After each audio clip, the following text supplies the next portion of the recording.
as legislators anticipate next week's special session to possibly approve the new penitentiary project. Governor Larry Rhoden announced another task force today. And this new task force will look at rehabilitation services within prison walls.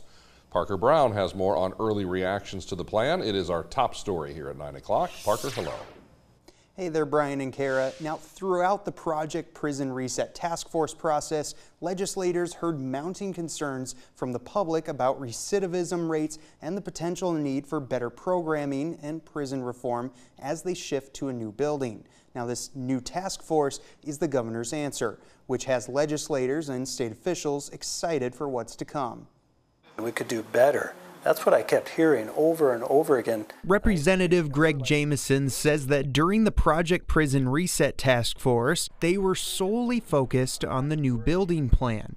However, they kept tabs on reform concerns at the penitentiary and were true to their word that it would be addressed.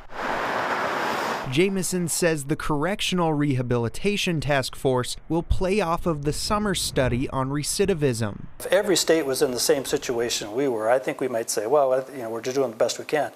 But the reality is that other states are doing better. That means we need to change something. And that's what's exciting about this task force approach, is that we have that chance to look at all those other programs throughout the country, find the best practices, and bring them to South Dakota. Lieutenant Governor Tony Van Huysen, who chaired the previous prison task force, will also chair the new task force. They will focus on programming that will meaningfully help inmates re-enter society. South Dakota Attorney General Marty Jackley embraces the new task force for that reason. It's important when we look at that penitentiary that we have programs available for addiction, mental illness, and job skills. One of the nice things about Pheasant Industries, it gives some inmates a purpose. It gives them real-life job skills, so when they've done their time and they're back into society, that they have a purpose and they have the skills to be able to earn an income.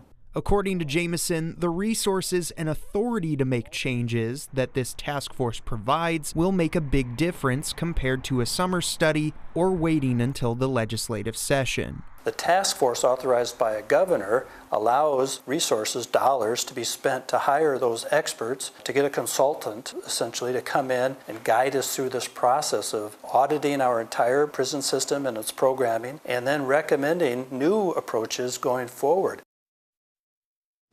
Now, Representative Jamieson says it's important that the plan for a new prison is approved later on in that special session on Tuesday for this new task force to be authorized and begin.